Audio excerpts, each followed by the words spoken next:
Nah, Assalamualaikum warahmatullahi wabarakatuh. Selamat berjumpa kembali ya di channel yang kita cintai ini.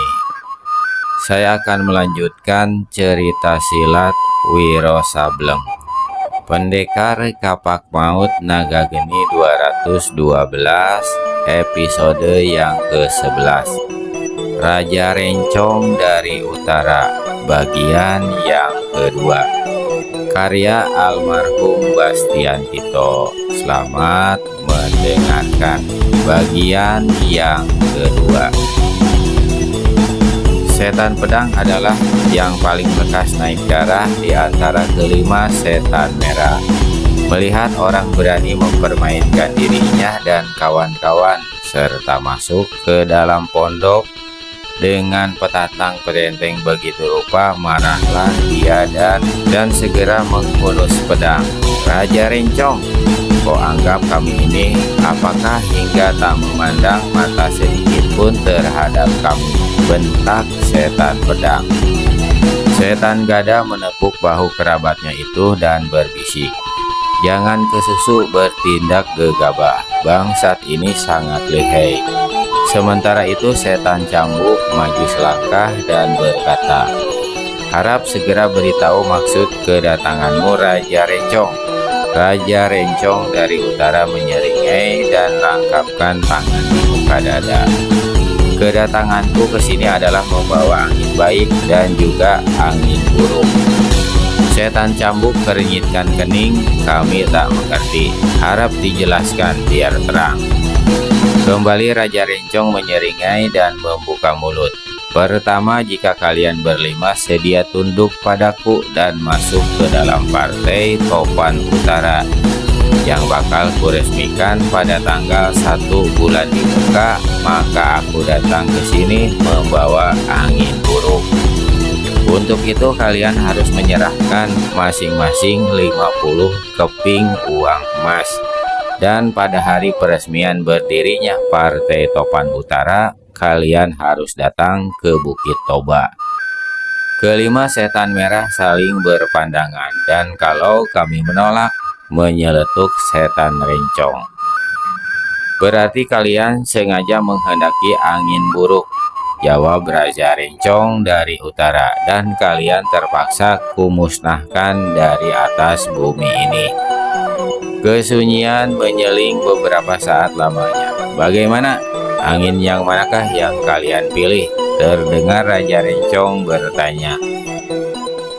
Setan cambuk merangkapkan tangan di muka dada dan menjawab, soal mendirikan partai adalah urusanmu. Mengapa kami yang tak ada sangkut pautnya hendak dilibatkan? Kau tak layak bertanya, bentak Raja Rencong dari utara.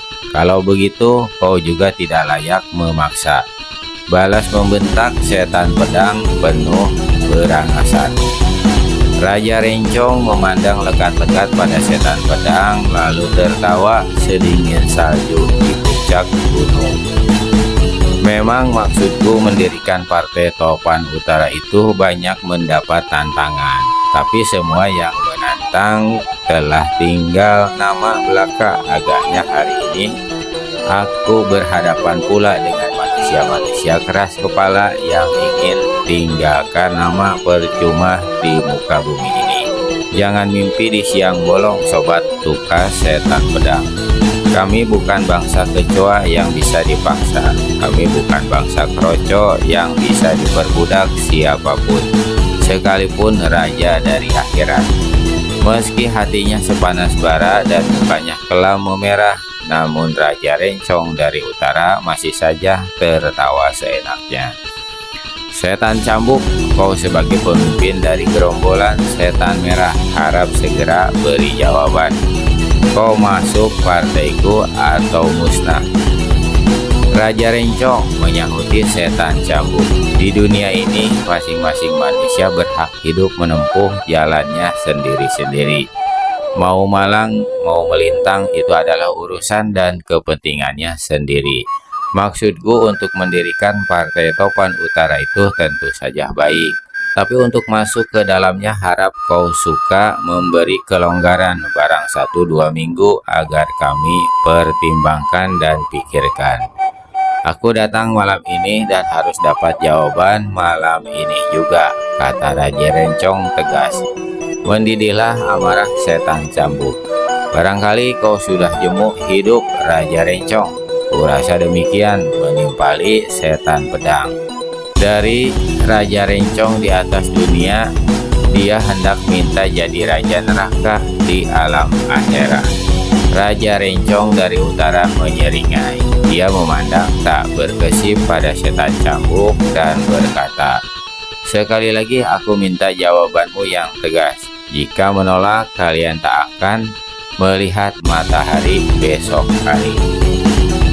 Setan cambuk buka kedua tangannya yang sejak tadi dirangkapkan di muka dada. Dengan tertawa getir, dia berkata, "Meski namamu ditakuti di mana-mana, tapi nama setan merah telah lebih dulu tersohor di 8 penjuru angin. Adalah tidak sepantasnya kalau setan merah mesti patuh pada Raja Rencong. Jawabanmu sudah cukup jelas, betul-betul kau dan kamrat-kamratmu sudah jemu hidup. Kami berlima, kau seorang diri, sekalipun kau punya 5 kepala, 10 tangan dan kaki. Mana mungkin bisa menang?" ejek setan gada. "Sebaliknya, sekalipun kalian 2 kali lebih banyak dan ini jangan harap akan lolos dari lubang jarum kematian." "Bangsat rendah, minggatlah ke neraka," bentak setan pedang. Tak terlihat kapan dia mencabut pedangnya dan tahu-tahu senjata itu sudah berkiblat di depan hidung Raja Rencong dari utara. "Keparat!" daprat Raja Rencong. Sesaat sebelum pedang menyambar mukanya, 5 jari tangannya menjentik, 5 sinar merah kekuningan menderu dan tubuh setan pedang mencelat ke dinding pondok dalam keadaan hangus, roboh ke lantai tanpa bisa berkutik lagi. Bau daging terpanggang memenuhi pondok itu. Kejut setan cambuk dan 3 setan merah lainnya bukan alang kepalang. Setan pedang adalah jago nomor 2 sesudah setan cambuk. Bagaimana bisa dibikin konyol dalam satu gebrakan begitu saja? Setan cambuk tak menunggu lebih lama. Begitu juga 3 kawannya. Serentak mereka cabut senjata masing-masing dan menerjang ke depan. Pertempuran hebat segera berkecamuk. Bertempur dalam jarak dekat begitu rupa menyukarkan bagi setan cambuk untuk pergunakan senjatanya. Setelah melipat dulu cambuknya, baru dia menerjang membantu kawan-kawannya. 3 jurus berlalu dengan cepat. Menyangka dalam 3 jurus itu dia dan kawan-kawannya segera akan dapat membereskan lawan. Sebaliknya, setan cambuk mengeluh dalam hati. Karena kenyataan dia berpatah yang kena didesak. Tiba-tiba setan cambuk bersuit memberi tanda. Setan pisau, setan rencong, dan setan gada melompat pondok. Dan di saat itu terdengar suara menggelegar. Cambuk di tangan setan cambuk melesat menghantam ke arah muka Raja Rencong. Di kejap yang sama, 5 buah pisau menderu dilemparkan setan pisau. Raja Rencong membentak keras hingga pondok rotan itu tergetar hebat. Kelihatan sekilas tangannya yang sebelah kiri bergerak, kemudian tubuhnya lenyap. Sekejap kemudian terdengar suara bergedebuk yang disusul suara pekik setinggi langit, dan yang terakhir suara seruan tertahan. Apa yang terjadi demikian cepatnya hingga tak sempat seorang pun dari keempat setan itu dapat melihat dengan jelas. Ketika semua itu telah terjadi, barulah mereka sadar dan berkesiap. Sewaktu diserang oleh cambuk dan 5 buah pisau, Raja Rencong jatuhkan dirinya ke lantai sambil mempergunakan tangan kiri menyambut bagian belakang dari ujung cambuk. Bukan saja Raja Rencong berhasil menyambut dan menangkap ujung cambuk setan cambuk, tapi sekaligus Begitu jatuhkan diri, dia melewatkan 5 pisau yang terbang ke arahnya dan bergulingan ke tempat setan pisau yang telah melepaskan ke-5 pisau itu. Saking cepatnya gerakan itu, setan pisau sendiri tak tahu kalau dirinya diserang. Dan tiba-tiba saja satu jotosan yang ratusan kaki beratnya telah melanda dadanya. Tulang dadanya hancur, darah membusa di mulutnya, tubuhnya rebah ke lantai. Di lain kejap, Raja Rencong melompat ke kiri dan membuat 3 kali putaran. Maka tahu-tahu setan cambuk merasakan sekujur tubuhnya telah terikat erat oleh cambuknya sendiri, hingga untuk beberapa saat lamanya dia tak bisa bergerak barang sedikit pun. Raja Rencong dari utara tertawa mengekeh, suara tawanya lenyap ditelan deru 2 serangan dari samping, yaitu serangan yang dilancarkan setan Rencong dan setan Gada. Serangan ini hebat dan ganas sekali karena dilancarkan dengan penuh amarah serta segala kelihayan yang ada. Dan hasil dari serangan itu adalah lebih hebat lagi. Sekejap senjata kedua setan merah itu akan menemui sasarannya, maka kelihatanlah kiblatan sinar kuning yang menyilaukan. Rencong dan Gada di tangan kedua kawan setan cambuk itu terlepas mental. Keduanya terhuyung-huyung dengan memegangi dada yang berlumuran darah. Tertusuk Rencong emas di tangan Raja Rencong dari utara. Sesaat kemudian mereka merasa sekujur tubuh mereka panas dingin, jalan darah seperti terbalik dan kepala laksana mau pecah. Sewaktu lutut masing-masing menjadi goyah, keduanya bergelimpangan rebah, berkelojotan sejenak lalu tak bergerak lagi alias mati. Raja Rencong dari utara tertawa mengekeh. Sekali dia meniup rencong emas, maka lenyaplah noda darah pada ujung senjata itu. Sambil memasukkan senjata sakti itu ke sarungnya yang tersisip di pinggang, Raja Rencong berpaling pada setan cambuk yang saat itu telah melupakan untuk membebaskan dirinya dari libatan cambuk karena terkesiap melihat bagaimana keempat anak buahnya satu demi satu menemui ajal di tangan Raja Rencong. "Bagaimana? Apakah kau masih punya nyali untuk menghadapiku?" tanya Raja Rencong. Para setan cambuk yang tadi sepucat kertas kini menjadi kelam merah. Sekali dia berontak, maka lepaslah ikatan cambuk di sekujur tubuhnya. "Masih mau melawan?" bentak Raja Rencong seraya siapkan ilmu pukulan kuku api di tangan kanannya. Meski darahnya mendidih, meski amarah bergejolak membakar hatinya, namun pada dasarnya setan cambuk memang sudah tak punya nyali untuk menempur Raja Rencong. Dia sudah saksikan sendiri kehebatan Raja Rencong, sudah saksikan pula kematian kawan-kawannya. Berlima dia tak sanggup mengalahkan Raja Rencong, apalagi dengan seorang diri. "Aku mengaku kalah," desis setan cambuk seraya melemparkan senjatanya. "Mengaku kalah berarti tunduk kepadaku." "Aku tunduk," kata setan cambuk dengan hati penasaran. "Dan harus bersumpah untuk masuk ke dalam partai Topan Utara." "Aku bersumpah." Dan setan cambuk mengangkat tangan kanannya sebagaimana laku seorang yang tengah disumpah. Tapi tiba-tiba tangannya itu secepat kilat dipukulkan ke muka. Wut! Selarik sinar hitam menderu ke arah Raja Rencong. Kejut dan amarah Raja Rencong bukan main. "Keparat, berani menipuku," hardik Raja Rencong. "Bangsat, mampuslah!" teriak setan cambuk seraya hantamkan tangan kanannya sekali lagi. Tapi yang sekali ini Raja Rencong dari utara tidak memberi hati lagi.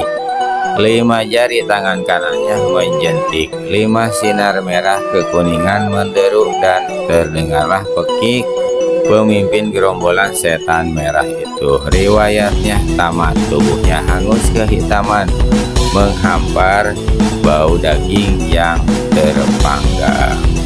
Puncak Bukit Toba merupakan selimutan hutan belantara yang amat rapat karena jarang diinjak dan didatangi manusia. 8 penjuru kaki bukit berhubungan dengan pantai yang setiap saat disirami pecahan dan buih ombak, sehingga dengan kata lain, bukit besar itu adalah sebuah pulau yang terletak di tengah danau yang sangat luas. Dalam tiupan angin siang yang sepoi-sepoi basah, di atas air danau kelihatan meluncur sebuah perahu yang ditumpangi oleh 3 orang berjubah dan bersorban putih. Ketiganya tidak memegang sebuah pendayung pun, tapi hebatnya dengan mempergunakan telapak tangan sebagai pengganti pendayung, ketiganya membuat perahu itu meluncur laksana naga terbang di atas permukaan air danau. Hingga dalam tempo yang singkat, perahu mereka pun sudah mendarat di bagian timur pulau, dan mereka melompati dalam gerakan-gerakan yang luar biasa ringannya. Sewaktu melangkah di atas pasir pantai yang basah, sama sekali kaki-kaki mereka tidak meninggalkan jejak barang sedikit pun. Nyatalah ketiga orang ini manusia-manusia berkepandaian tinggi. Salah seorang dari ketiganya yang agaknya menjadi pemimpin rombongan memandang berkeliling, lalu memberi isyarat pada kedua kawannya, dan sebentar kemudian ketiganya sudah berlari laksana terbang menuju ke puncak Bukit Toba. Semakin jauh ke atas bukit, semakin susah perjalanan karena sangat rapatnya pohon-pohon dan semak belukar. Ketiga orang ini tentu saja tidak mau rusak pakaian mereka terkait ujung ranting dan semak belukar. Karenanya mereka pun melanjutkan perjalanan dengan berlari di atas pohon, melompat dari satu cabang ke cabang lain dan tanpa mengeluarkan suara barang sedikit pun, benar-benar amat mengagumkan. Beberapa lama kemudian ketiganya sampai di puncak Bukit Toba yang terdepan berhenti di cabang paling atas dari sebuah pohon yang besar dan luar biasa tingginya. Kawan-kawannya kemudian berdiri di sisi kiri dan kanan, dan mereka sama memandang ke depan.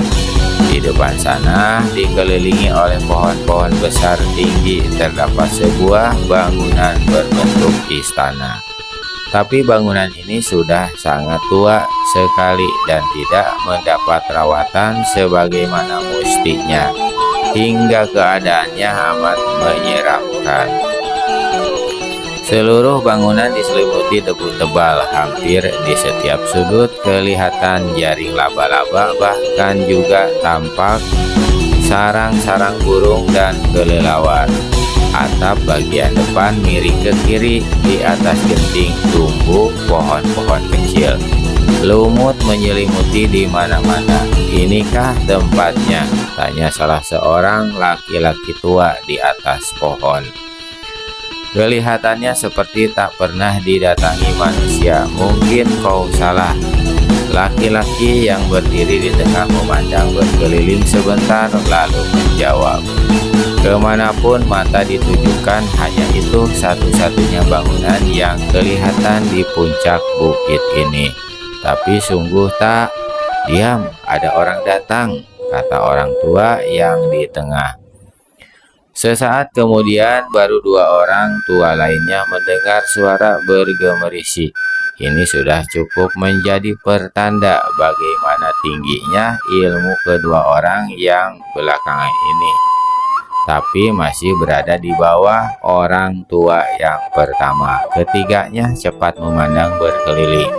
Baru saja memutar leher, tiba-tiba mengumandang suara bentakan yang sangat keras. Tiga tua renta di atas pohon, apakah datang? Ada membawa kain kafan untuk pembungkus jenazah kalian masing-masing kelak. Ketiga orang tua di atas pohon terkejut bukan alang kepala. Terkejut bukan karena keras lantangnya suara bentakan itu, yang hingga saat itu masih mengumandang ke seluruh pelosok bukit. Juga bukan karena bentakan yang demikian menganggap rendah bahwa mereka akan menemui ajal. Yang mengejutkan mereka ialah karena suara bentakan itu jelas sekali adalah suara perempuan. Dan belum habis keterkejutan ketiganya, suara bentakan itu mengumandang kembali, lebih keras dan kali ini bernada memerintah. Manusia-manusia berjubah putih, lekas turun. Pertama sekali suara bentakan itu terdengar datangnya dari arah barat, di antara pohon-pohon besar yang rapat. Yang kedua kali tadi bentakan itu datangnya dari arah bangunan tua, maka ketiga orang tua berjubah putih itu pun tanpa melupakan kewaspadaan segera melompat turun ke pelataran batu yang terdapat di depan bangunan.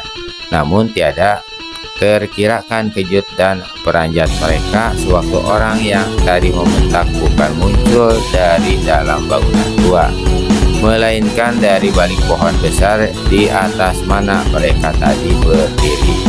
Nyatalah betapa hebat dan lihainya ilmu memindahkan suara orang itu. Dan yang lebih membuat ketiga orang tua bersorban itu lebih-lebih kagum ialah orang yang muncul itu adalah seorang perempuan berpakaian ungu. Rambutnya panjang hitam tergerai sampai ke punggung. Parasnya ditutup dengan sehelai kerudung yang juga berwarna ungu. Mendengar kepada suaranya yang tajam menyorot, perempuan ini pastilah bersifat keras dan galak. Ketiga orang tua tak dapat menduga berapa kira-kira usia perempuan kerudung itu. Dan dalam berdiri terpisah sejauh beberapa tombak itu, ketiganya dapat mencium bau harumnya keluar dari tubuh dan pakaian perempuan berkerudung. Dengan siapakah kami berhadapan? Tanya orang tua yang bertindak sebagai pemimpin rombongan. Dari balik kerudung ungu terdengar suara mendengus. Kalian pendatang-pendatang yang tidak tahu diri dan lancang berani datang kemari, yang mesti terangkan diri. Orang tua itu batuk-batuk dan sunggingkan senyum. Jangan tertawa macam monyet, kurang ingatan, bentak perempuan berkerudung. Kalau sekiranya kau mau membuka kerudung, baru kami akan terangkan siapa kami dan juga maksud kedatangan kami bertiga ke sini. Terdengar suara gigi-gigi berkeretakan. Tua bangka keparat, sudah hampir mampus masih berhati kotor ingin melihat paras perempuan. Apakah itu sifat orang yang beragama macam kalian? Merahlah wajah ketiga orang berjubah putih, apalagi yang tadi bicara. Dia berkata begitu tadi dengan maksud untuk mengetahui dengan siapa sesungguhnya dia berhadapan. Tapi si kerudung ungu salah sangka dan mendamratnya. Kami orang-orang tua mana ada pikiran untuk tergoda pada keindahan dunia ini. Justru kedatangan kami ke sini adalah untuk menyelamatkan dunia ini dari segala macam kekotoran. Perempuan berkerudung tertawa. Suara tawanya cukup merdu tapi juga cukup menyeramkan. Hebat sekali kalau begitu, katanya dengan nada mengejek. Tapi kau kesasar datang ke sini, orang-orang tua. Kau kesasar mengantarkan jiwa. Tahukah kau bahwa setiap ada manusia luaran yang berani menginjakkan kakinya di pulau ini berarti mati. Sekarang lekas beritahu nama kalian agar setan-setan penghuni pulau lebih cepat mengenal calon-calon kawannya. Penghinaan perempuan berkerudung itu sudah melewati batas, tapi ketiga orang tua berjubah putih tetap berdiri dengan sabar, malah yang seorang menjawab, "Aku Kiai Suhudillah, dan dua orang kawanku ini, Kiai Selawah dan Kiai Tanjung Labo. Jadi kau Kiai Suhudilah. Aku tahu sudah apa maksud kedatanganmu bersama dua kambratmu itu ke sini. Pasti untuk membalas dendam karena ayahku telah menghancurkan pesantrenmu beberapa waktu yang lampau. Jadi kami berhadapan dengan anak perempuan Raja Rencong dari utara, ujar Kiai Suhudilah. Sudah tahu kenapa tidak lekas-lekas berlutut. Kiai Suhudilah tertawa dingin. Menurut ajaran agama kami, satu-satunya kepada siapa manusia berlutut ialah Tuhan, bukan manusia. Apalagi manusia macam kau, anak seorang durjana, yang penyebab malapetaka dan bencana di 8 penjuru angin. Lekas panggil ayahmu. Dua bangka sialan, kau tidak layak memerintahku, bentak perempuan berkerudung ungu.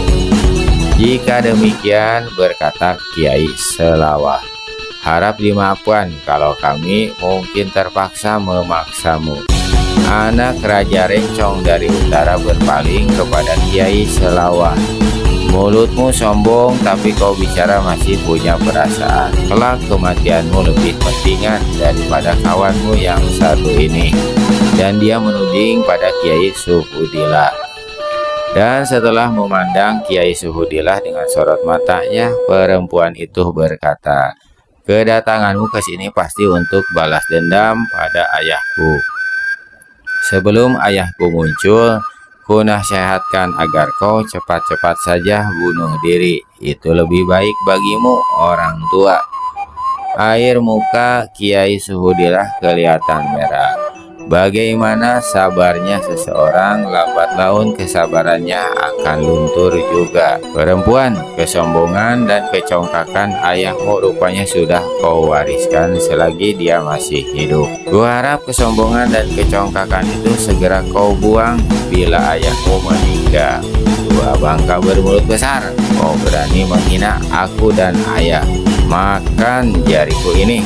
Perempuan berkerudung jentikan 5 jari tangan kirinya sekaligus. 5 sinar merah kekuningan menderu ke arah Kiai Suhudilah. Awas pukulan kuku api, teriak Kiai Suhudilah memperingatkan kedua kawannya. Dia sendiri sambil menghindar kebutkan lengan jubahnya sebelah kanan. Kiai Suhudilah pucat pasi parasnya. Meski kebutan lengan jubahnya berhasil membuyarkan serangan maut itu, namun tak urung lengan jubahnya menjadi hangus hitam dan hawa panas menjalar ke kulit lengan. Dengan cepat sang kiai sobek ujung lengan jubahnya. Gadis berkerudung ungu tertawa gelak-gelak. Kalau kepandaianmu cuma sedalam sungai yang dangkal, betul-betul hanya mengandalkan jiwa, datang kemari. Lebih baik kalian bertiga bunuh diri. Kiai Suhudilah mendekam dalam hati dan berkata, kami bukan manusia-manusia bangsa pengecut yang bersedia melawan seorang perempuan.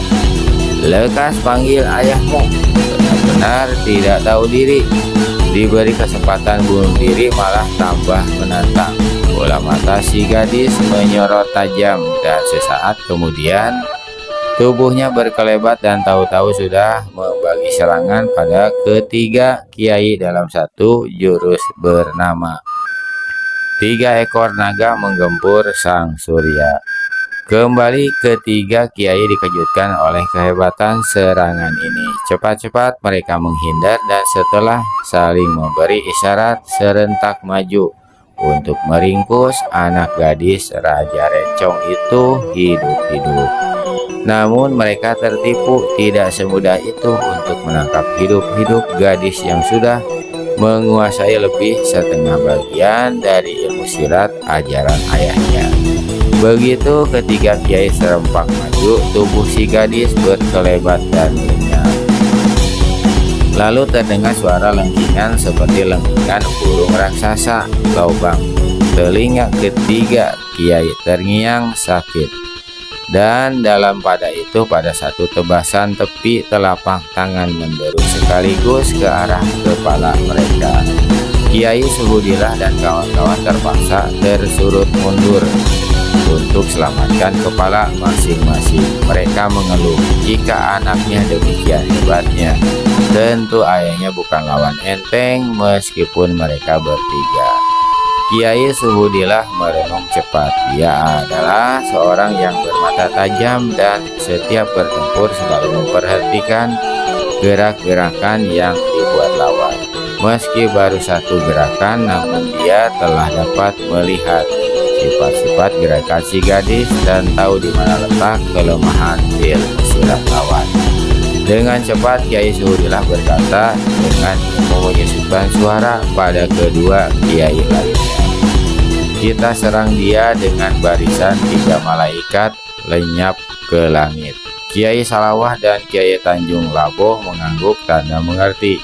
Kiai Suhudillah mengedipkan matanya dan ketiganya pun kemudian menyerbu dari 3 jurusan. Kiai Suhudillah dari depan, Kiai Salawah dari samping kanan, dan Kiai Tanjung Laboh dari samping kiri. Ilmu silat picisan macam apa yang hendak kalian obral di hadapanku? Ejek anak gadis Raja Rencong. Tubuhnya dibungkamkan sedikit dan dengan mengandalkan tumit kaki kirinya laksana sebuah titiran, dia berputar dengan kaki kanan menderu ke arah ketiga penyerangnya. Yang sekali ini tidak mudah bagi gadis berkerudung ungu ini untuk memusnahkan serangan ketiga kiai itu. Karena begitu tubuhnya berputar dan menghantam tendangan dalam bentuk lingkaran. Ketiga lawannya berkelebat cepat lenyap dari pemandangannya dan tahu-tahu sudah menyerang lagi dari jurus yang lain, yaitu Kiai Suhudillah dari belakang, Kiai Salawah dari depan, sedang kiai yang satu lagi dari samping kanan. 3 buah totokan menderu ke arah 3 jalan darah si gadis. Gadis itu kertakan geraham tanda penasaran. Kedua kakinya menginjak tanah. Didahului oleh satu lengkingan keras, dia melompat ke atas. Kaki kiri dihantam ke depan menendang lengan Kiai Salawah. Kaki kanan ditendang seperti kuda menendang ke arah Kiai Suhudillah yang menyerang dari belakang. Sedang satu pukulan tangan kosong yang mendatangkan angin keras dihantamkan ke batok kepala Kiai Tanjung Laboh yang menotok dari samping. Karena tubuh si gadis berada di udara dan lebih tinggi dari ketiga lawannya, maka meskipun bagaimanapun hebatnya serangan pada kiai, namun serangan balasan dari si gadis tak dapat tidak akan berhasil mencelakakan mereka lebih dulu. Anak gadis Raja Rencong menyeringai di balik kerudungnya sewaktu melihat ketiga penyerangnya menarik pulang tangan masing-masing. Segera dia hendak susulkan dengan 3 serangan berantai yang menurutnya tidak dapat tidak pasti akan mengirim mereka ke pintu kematian. Dengan gelak mengejek maka dia segera lancarkan 3 serangan berantai itu, tapi hatinya menciut. Parasnya yang tersembunyi di balik kerudung berubah total. Peluh dingin mengucur di keningnya sewaktu entah bagaimana ketiga calon korbannya itu lenyap dari pemandangan dan tahu-tahu 3 pusat jalan darahnya terasa dingin. Sadarlah si gadis bahwa ketiga lawannya sebelum sempat dia menyerang telah lebih dulu mengirimkan totokan-totokan dari jurusan lain yang tak diduganya. Meski bagaimanapun kehebatan dan kecepatan untuk mengelak atau menangkis, tapi kini sudah kasib. Yang bisa dilakukan hanyalah memaki dan merutuk dalam hati. Si gadis mengeluh tinggi sewaktu totokan yang pertama melanda jalan darah di punggungnya. Kedua tangannya dengan serta-merta lumpuh, tubuhnya terhuyung-huyung ke muka. Dalam sedetik lagi, 2 totokan segera pula akan mendarat susul menyusul di bagian lain tubuhnya. Dalam keadaan yang demikian kritisnya bagi si gadis, tiba-tiba mengumandanglah suara bentakan yang kerasnya laksana gelegar gunung meletus. Pandan Suri, siapa yang berani berlaku kurang ajar terhadapmu? Satu gelombang angin yang luar biasa dahsyatnya menderu, membuat ketiga kiai terhuyung 5 langkah dari kalangan pertempuran. Sedang gelombang angin itu sekaligus melepaskan totokan di tubuh si gadis yang ternyata bernama Pandan Suri. Mendengar suara bentakan itu dan merasa totokan pada punggungnya lepas, Pandan Suri menjadi lega. Sebaliknya, ketiga kiai terkejut bukan main.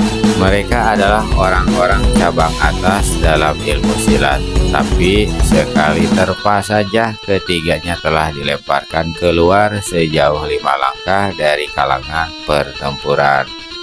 Mereka sama palingkan kepala dengan cepat. Seorang laki-laki berbadan tinggi tegap berdiri bertolak pinggang di bawah atap bangunan tua. Pakaiannya dan juga dasternya yang tinggi berwarna ungu, tampangnya yang angker itu dihias dengan kumis hitam melintang.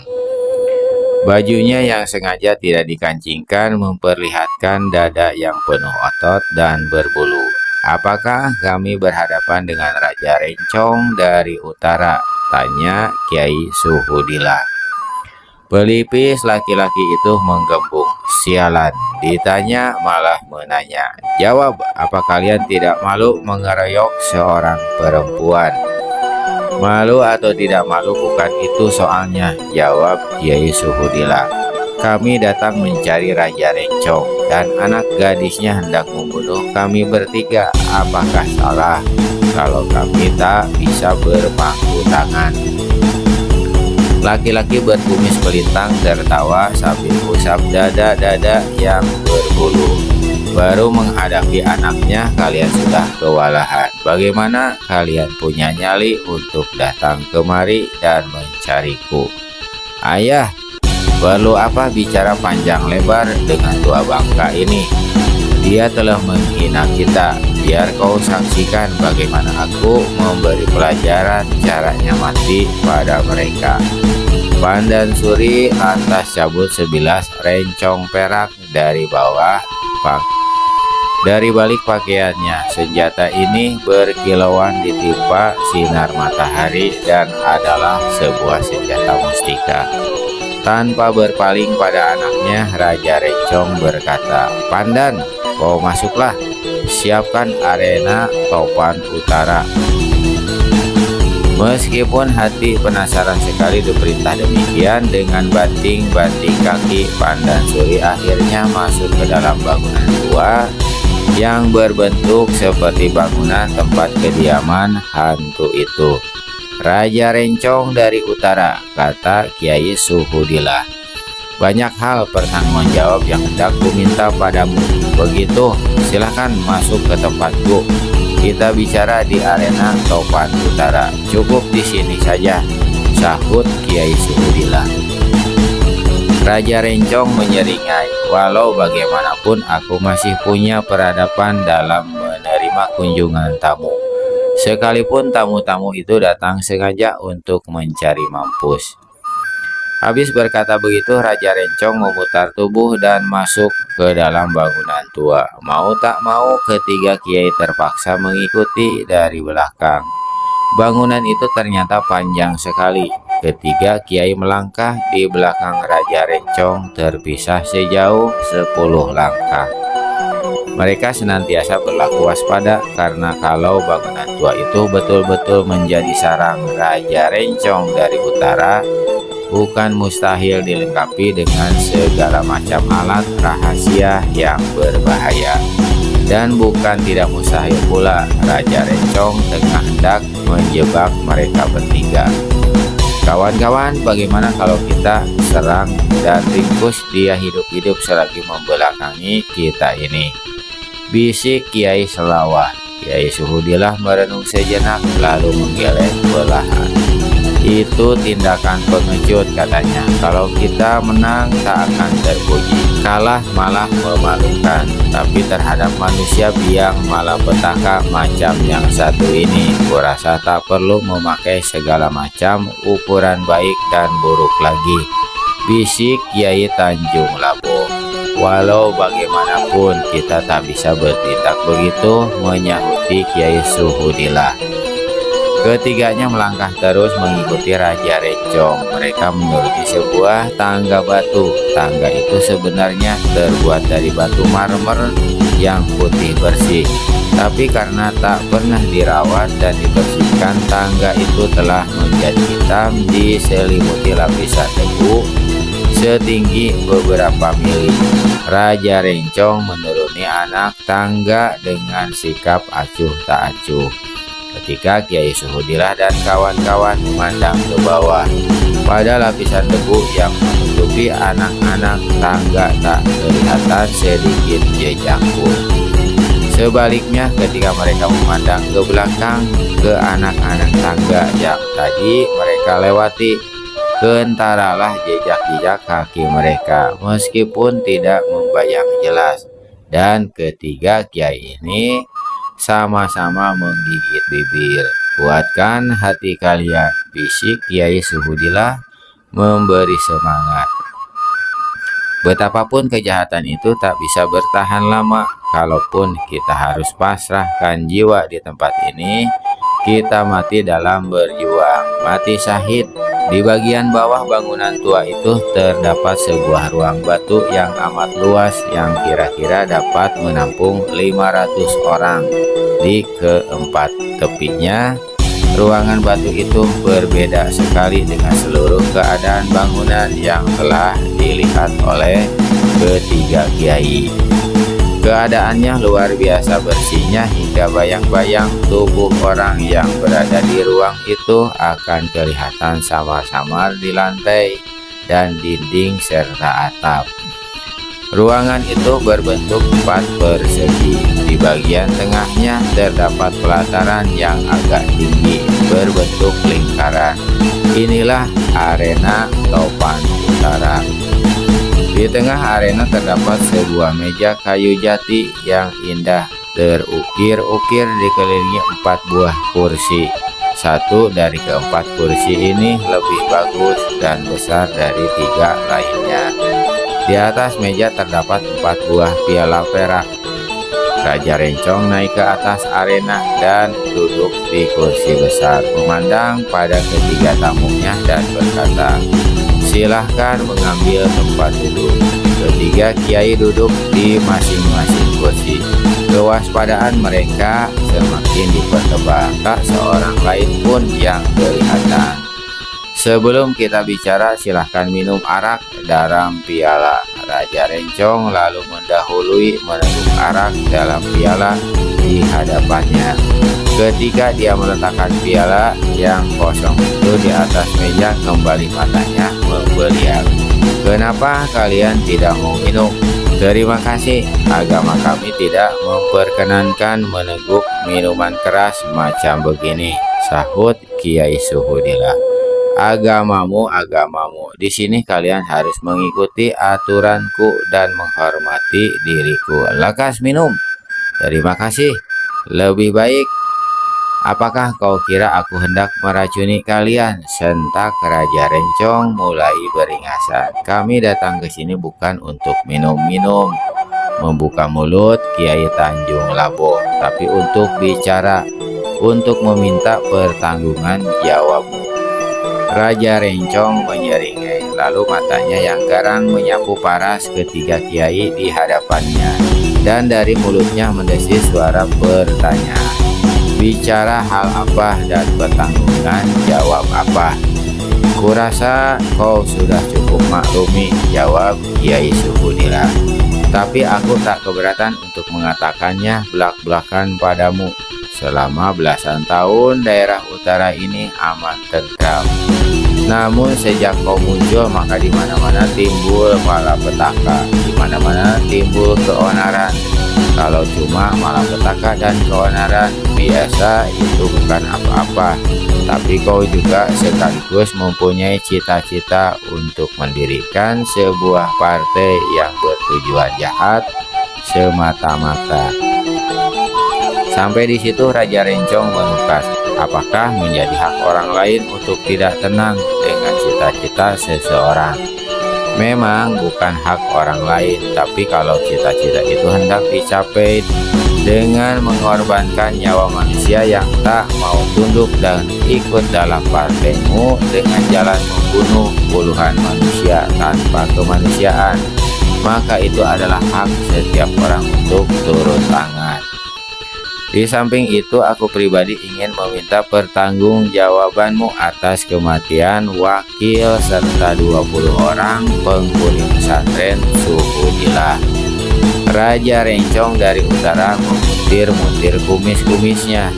Dalam pada itu Kiai Tanjung Labuh berkata pula, aku dan Kiai Selawah merasa mempunyai tanggung jawab untuk mengamankan dan menenteramkan daerah utara yang telah dilanda malapetaka besar ini. Karena itulah kami berdua datang menyertai Kiai Suhudilah. Jika begitu, katakan cara apa bagaimana kalian bertiga hendak turun tangan terhadap Raja Rencong dari utara, kata Raja Rencong.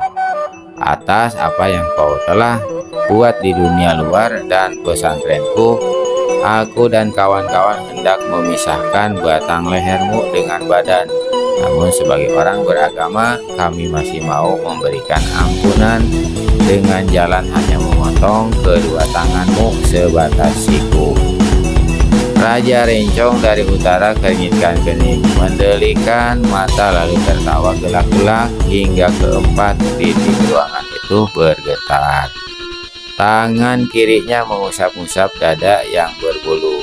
Kiai Suhudilah keluarkan sebatang golok besar yang tajam luar biasa. Sehelai rambut yang melintangkan di atas mata golok lalu ditiup, belahan pastikan putus. Terima kasih, sungguh kalian bertiga manusia-manusia beragama yang baik dan punya pertimbangan yang adil, kata Raja Rencong. Lalu sambungnya, karena kalian bertiga mau mengampuni jiwaku, maka aku pun rela pula untuk tidak mencabut nyawa kalian meskipun aku mempunyai aturan bahwa siapa yang berani datang ke pulau ini pasti akan kubunuh. Karenanya kalian bertiga lekas-lekas saja bunuh diri. Bagaimana cara terserah masing-masing kalian. Tentang jenazah kalian tak perlu dikhawatirkan. Danau yang mengitari pulau ini cukup layak menjadi kubur kalian. Raja Rencong, ujar Kiai Suhudilah, kejahatanmu akan kami balas dengan keadilan.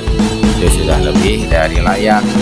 Apakah kau masih hendak berkeras kepala mengikuti kesesatannya setan? Raja Rencong dari utara berdiri dari kursinya sambil tertawa sedingin. Diberi kesempatan untuk bunuh diri, kalian tidak mau melakukan. Terpaksa tanganku yang bertindak. Perlahan-lahan Raja Rencong angkat tangan kanannya. 5 jari yang di kembang kukunya kelihatan berubah merah kekuningan. 5 larik sinar merah kekuningan yang panasnya bukan seolah-olah menggempur ke arah 3 kiai. Baiknya para kiai ini sudah bersiap sedia sehingga begitu serangan ilmu api dilancarkan, maka ketiganya sudah melewati dari kursi masing-masing. Yang menjadi korban ialah 3 kursi bekas tempat mereka duduk. Ketiga kursi itu serta-merta menjadi hitam hangus mengebul. Meski hati tergetar hebat melihat kehebatan kesaktian lawan, namun ketiga kiai sudah bertekad bulat untuk berkorban jiwa demi pemusnahan manusia biang malapetaka. Serentak turun, ketiganya langsung mencabut senjata dan menyerang dengan hebat. Kiai Suhudilah menyerang dengan sebuah tasbih kumala hijau. sedang tangan kiri memutar golok yang tadi hendak dipakai untuk memotong kedua lengan Raja Rencong. Kiai Selawah menggempur dengan sebilah pedang biru, sedang kiai yang ketiga yakni Kiai Tanjung Laboh menghantam dengan sebuah kebutan yang berbentuk seperti sapu kecil. Raja Rencong dari utara berdiri di tempatnya dengan sikap acuh tak acuh meski topan serangan Belandanya. Yang hebat ialah jangankan tubuhnya, rambut atau pakaian pun tidak berkibar dilanda angin serangan para kiai. Sesaat tiga ujung senjata akan mencium dirinya, Raja Rencong dari utara gerakan tangan kanannya. Pedang, tasbih kumala hijau, dan kebutan sakti terpental kembali laksana menghantam benda karet yang atos. Berubahlah paras ketiga kiai. Raja Rencong dari utara berteriak mengejek. Tiba-tiba sekali tangan kanannya bergerak dari mulutnya yang tadi tertawa keluar seruan, "Makan jotosan selaksa palu godam ini." Meski sebelumnya berseru demikian rupa yang sekaligus memberi peringatan pada calon korbannya, namun ketiga kiai tak dapat melihat gerakan tangan lawan, dan lebih hebat lagi, mereka tak tahu siapa di antara mereka yang menjadi sasaran. Demikianlah saking cepatnya gerakan serangan Raja Rencong dari utara. Lalu terdengar suara ngek. Tubuh Kiai Selawah tertekuk ke muka sebentar lalu mencelat mental keluar arena, menggeletak di lantai batu dengan perut pecah. Kiai Suhudillah dan Kiai Tanjung Lor tertegun terkesiap beberapa ketika lamanya. "Kenapa termangu? Kalian toh akan menerima nasib macam dia pula," ujar Raja Rencong pula. Kedua kiai kertakan rahang, pelipis-pelipis keduanya menggembung tanda mereka tak dapat lagi mengendalikan amarah yang meluap. Kiai Suhudillah menyerang lebih dulu dengan jurus silat Turki yang aneh gerakannya. Silat picisan dari negeri orang yang ditontonkan di depanku. Ejek Raja Rencong, sanggupkah ilmu silat Turki menerima pukulanku yang ini? Dengan jari-jari tangan mengembang, Raja Rencong dari utara dorongkan tangan kanannya ke arah Kiai Suhudillah. Bacokan golok besar dan hantaman tasbih kumala tertahan dan tak bersamaan dengan itu. Satu gelombang angin yang luar biasa hebatnya menerpa tubuh Kiai Suhudillah. Kiai ini mengeluh dan mental keluar arena. Begitu terhantar di lantai batu, tak berkutik lagi karena meski di luar tubuhnya tak kelihatan rusak, namun di dalam 12 urat-urat yang paling penting telah putus. Itulah kehebatan ilmu pukulan topan pemutus urat.